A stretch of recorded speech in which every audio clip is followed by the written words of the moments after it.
Today is Tuesday, March 24th, and we are under a shelter-at-home order in Illinois. New information about the coronavirus is reaching us by the minute. I first want to assure the community that the healthcare providers and workers are considered essential under the state order. The physicians and all of the staff at Silver Cross are showing up every day to take care of your needs. I'm here today with Dr. Atul Gupta, who's our Medical Director of Infection Prevention, who will answer some more questions about the virus. So for starters, it's frequently asked, how are people working in the hospital staying safe? Well, there's multiple ways. One of the main things we're doing is we're asking all staff and physicians to self-monitor at home for symptoms of disease and their fevers twice a day. The other big thing we're doing is we're constantly revising and reviewing our protective equipment inventories and policies to make sure that they're as up-to-date as possible and as effective as possible. So if a healthcare worker takes their temperature and it's over 100, what are they supposed to do? They should contact their manager right away and they'll get further instructions. Exactly. I'm glad you mentioned the need for protective equipment, personal protective equipment for our staff. And many thanks to those of you who have dropped off N95 masks. This is the supply that is most needed for inside the hospital and for first responders. Silver Cross is the Emergency Medical Services Resource Hospital, and we also want to make sure that all of our EMTs have what they need to stay safe. We've gotten some calls from family members whose loved ones are at the hospital. What should they do?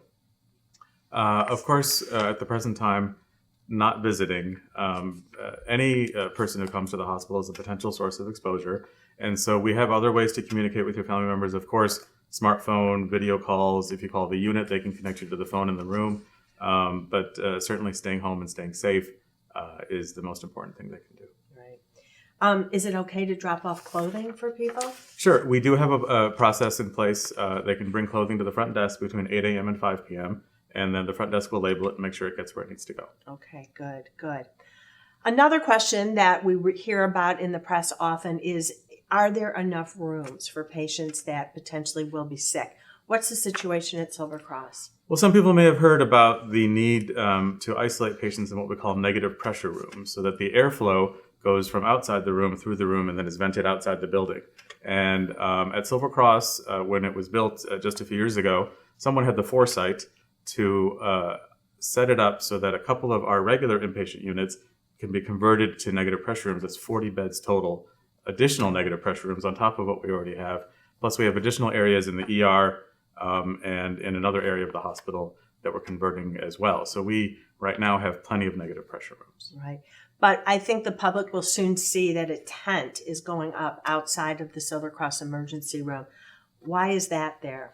Right now, we're not using the tent. We're just having it in case we need it, and we're going to determine how we're going to use it. It'll most likely be used for ER triage of patients and evaluation and possible testing for patients who are going to be sent home. Right, but it is not a testing center right now. It is not right now. Right, and I also want to thank the fire departments and Illinois Emergency Management Agency who made this possible. So what should somebody do if they're feeling very, very anxious about what's going on in the world? What I do and what I recommend to do is to take a break from all the news and exercise, eat well, play a board game with your family. Right now, there are a lot of things to be optimistic about as far as this outbreak goes. And I think the main things that I would say is the shelter-at-home order. I think that's our best weapon against this. And I think in other countries and other states, even in the U.S. that we've seen so far, where they've instituted similar policies we have in Illinois, they've seen results. These things do work. And so if you're feeling anxious about it, know that preparations here at Silver Cross are being made. We're ready for this. And I think in a more general scale, that things are being done on a state, local, federal level that will help get this under control. Thank you. Thank you for those words of encouragement.